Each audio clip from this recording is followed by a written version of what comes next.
But he's not just a maker of horseshoes. He's a craftsman of swords. Through a forge in his shop, he heats the metal to white hot. And then with a hammer, he strikes it and molds it, then shoves it into a vat of cold water where it hardens, and he starts the process again. And over a period of several days, he creates something impressive. It is his proving ground for the metal. God is a craftsman of the soul. His forge is our lives. And he takes the experiences of life that we all encounter, good, bad, indifferent, and every one of those experiences God uses in certain ways to hammer out the things he wants us to be, until at the end he has created the masterpiece that he really wants out of our lives. So this morning, let's visit God's proving ground, where he shapes our lives. We usually don't like tests. Ask any school kid, do you like to take a test? And they go, no. I think that's pretty much true about all of us in some way. When I was in high school, I took German. And I remember I thought, I like the first year, I'll take the second year. Well, the teacher of German at Pierce High School at that period of time, she was about 10 years older than I was, which doesn't mean as much now as it did then. But she was young. Actually, she was fairly attractive, but she was 4'9" tall. I like to say she was a 4'9" bottle of lightning. That was her personality. She was intense. She wanted you to do well. She was going to do what you needed to do. And so the first day of class, she says, take out your papers, we're going to have a test. And I thought, what kind of an idiot gives a test on the first day of class? Now, that was bad enough. But then the next time we got together, she graded the tests. Let me ask you, how much did you remember over the summer? Yeah, that's about as much. And we all did pitifully. And then she launches into a tirade about how we didn't apply ourselves and how we didn't keep up and how we had so much work to do, and I was irritated. Actually, it's a little worse than that, but I can't use those words. I thought, how in the world do you give somebody a test that you know they're not going to do well on? But that's what God does to Abraham. He gives him a series of tests. Abraham is an interesting fellow in that God takes him out of his homeland. He puts him into a foreign land among people he has never known, and he begins to work on his life to make him a strong father of the faithful. But to do that, God has to run him through some tests. And some he does well and some he doesn't. For instance, Genesis chapter 12, he lies about his wife. She says to her, tell the Pharaoh, you are my sister, not my wife, which a technicality probably is true, but it was still a lie. He had this promise of God. The promise was very simple. I am going to make out of you a great nation. I'm going to give you a son of promise. He's getting older by the day. The birthday candles keep getting heavier on the cake every year. And so he decides God must need a little bit of help in all this. So he tries to help him. Surely God would be happy about that. And he gets out of that mess with Hagar and Ishmael. And God says, I don't need your help. Thank you. But it doesn't take long before he finds himself in the same situation he had in Genesis 12, and he lies about his wife a second time. You look at all of these things and you go, well, what happened? Well, the truth be told, that as you go along in the life of Abraham, there's something interesting that's happening to him. Trust is beginning to grow. All trust for all people has to grow. Slowly over time. Can I trust you or not? Can I reveal enough of myself to you or not? Do I know enough of what you asked me to do or not? And Abraham, even though he would fail, he would pick himself back up and he'd learn a little bit more, and he was growing in God's way. And life was good until Genesis 22. Promised son was there, life was going to be good. And then came God. And God upset his apple cart. He said, Abram, I want you to take your son, your only son, the son you love, and I want you to sacrifice him to me.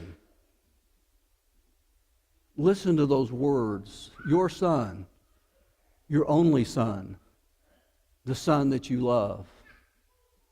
Those words would hang like a vapor in history for another 1,700 years until another only begotten son would be sacrificed.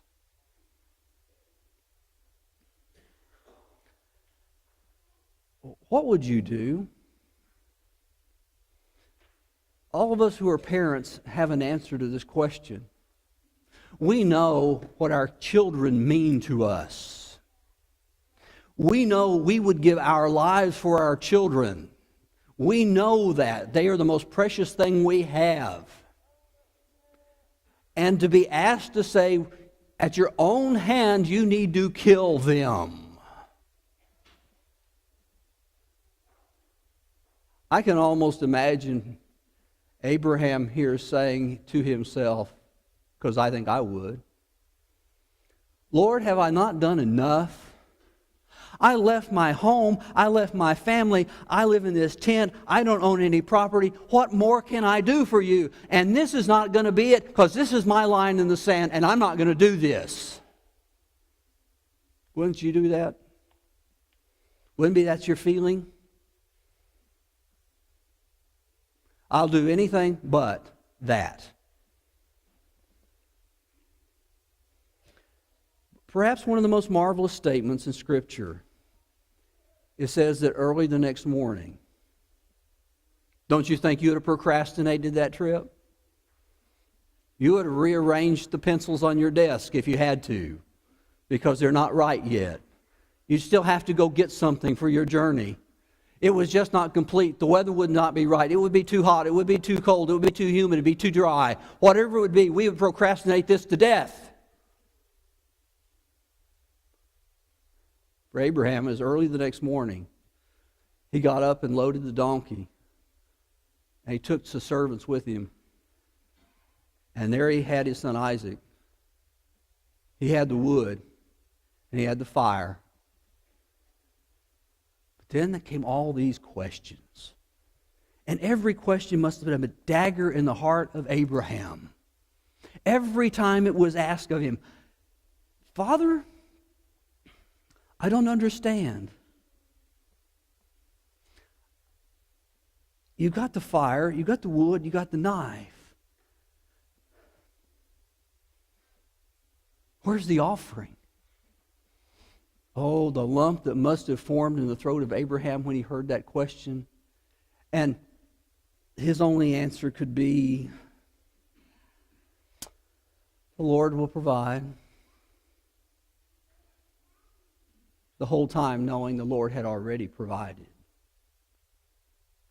And it was the boy walking next to him up Mount Moriah. There came to a place where it was time to leave.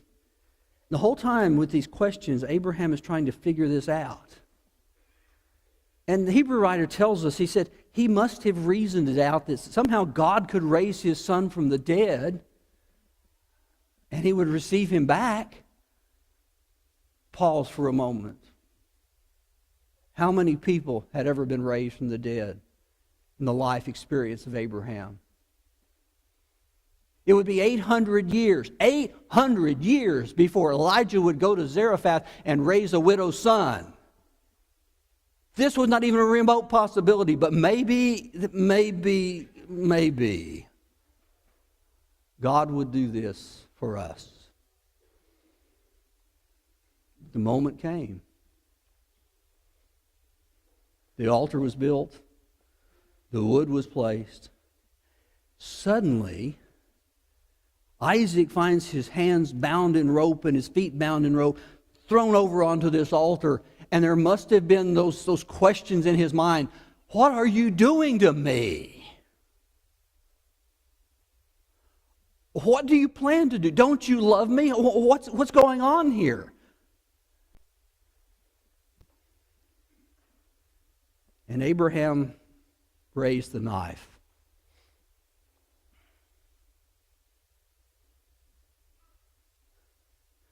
And somewhere out of eternity came a hand on his wrist as it reached the apex. And there was a bleating of a ram caught in the thicket and the voice of God. Don't touch him. Don't lay a hand on him. For I know now that you fear God. I now know. Did God not know? This reader of hearts, this understander of men, this former of lives, this creator of the universe, I didn't know? Really? What did you not know? Were you too dense to figure this out?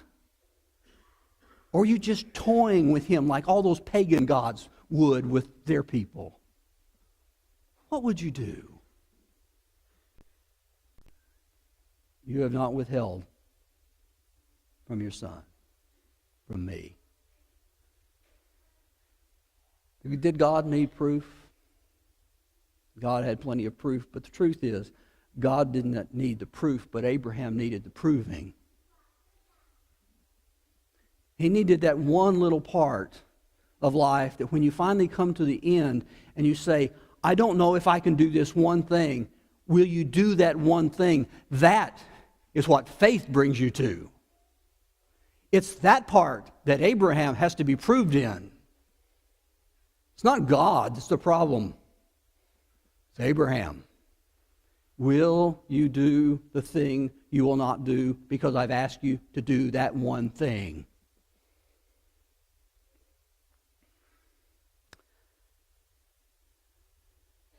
And when you think about it, this explains a lot.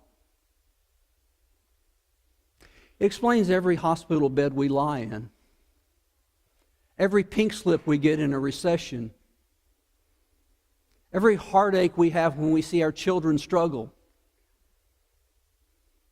every dark, doubting night that we spend.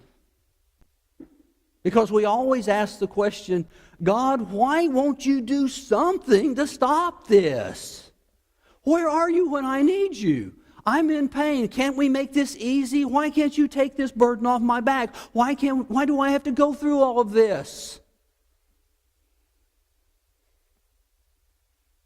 And James answers the question. James says you're going to meet all of these trials. James was one of those men that knew that very well. Eusebius tells us several things about James. It says he had a nickname. His nickname was Old Camel Knees because he spent so much time in prayer it made his knees hard like a camel's knees.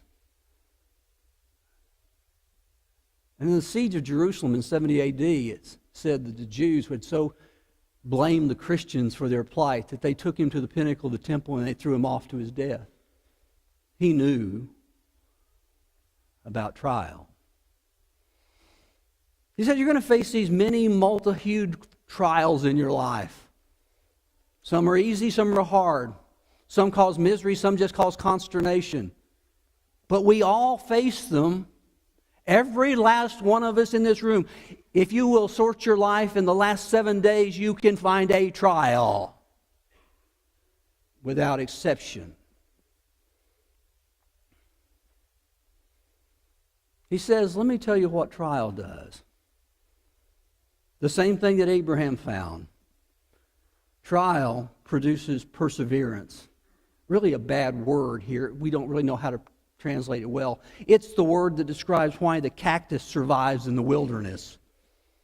Without air, it's very good. Without water, it still survives. No matter how bad it gets, it still survives because it's got the roots in the ground that it needs.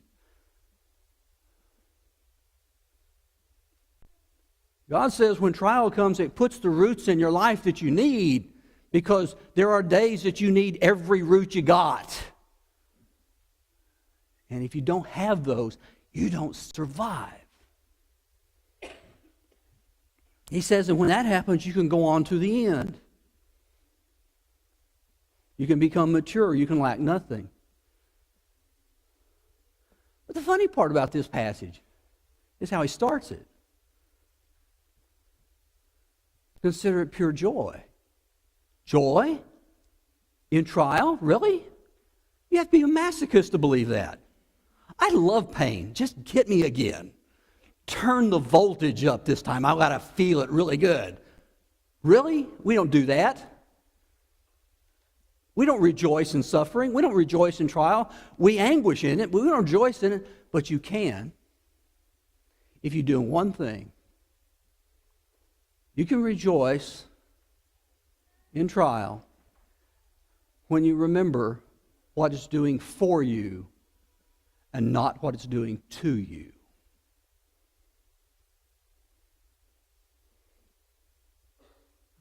We see the only way we grow in faith, the only way we come to God better tomorrow than today is not because we're better, but because God has put us into a furnace. And He's heated us white hot. He's beat us to death with the circumstances of life, and we come out stronger than we've ever been. And without that, we will wither and die.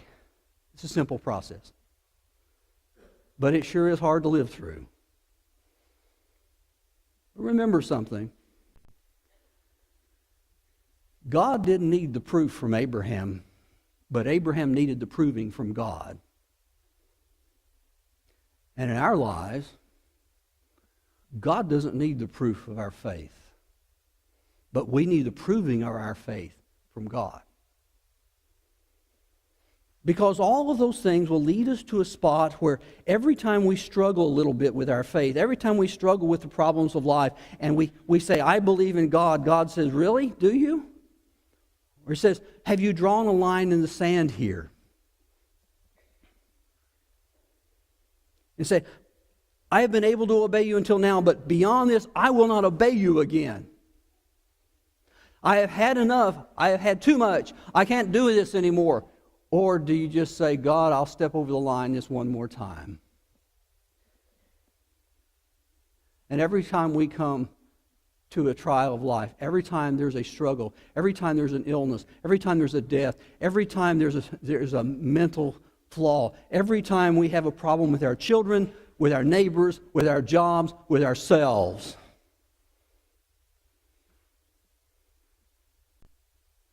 where's the line for you? At what point will you not obey God? You see, it will come to your way one day.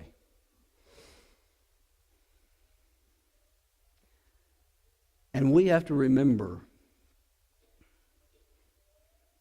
that God is doing something for us, even when we feel like He's doing something to us.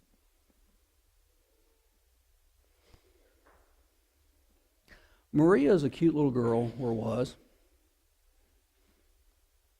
She's 5 years old. She's the adopted daughter of Stephen Curtis Chapman, the songwriter, singer. May the 23rd, 2015, she's playing in her driveway, peacefully quiet, when a teenager came around a corner in a Range Rover and barreled over her body and left it for dead. There is nothing that shakes you like that. Nothing. Chapman had written a song called Yours. The next year, the struggle of things, through the grief, through the tears, through the pain, he had to figure out, what does all this mean? And he decided to add a verse. I've walked the valley of death's shadow, so deep and dark I could barely breathe. I had to let go of more than I could bear, and I've questioned everything I believe. Still, even here in this great darkness, comfort and hope comes breaking through. As I can say, in life and in death, God, we belong to you. Can you say that this morning? In life or in death, I belong to you. There's a moment that comes in all of our lives where we have to make that decision. And maybe it's for you this morning, that you need to make that one. That no matter where it is in life, I'm with God, and God has saved me, and God has cleansed me. Do you need to do something about that this morning? Why don't you come while we sing?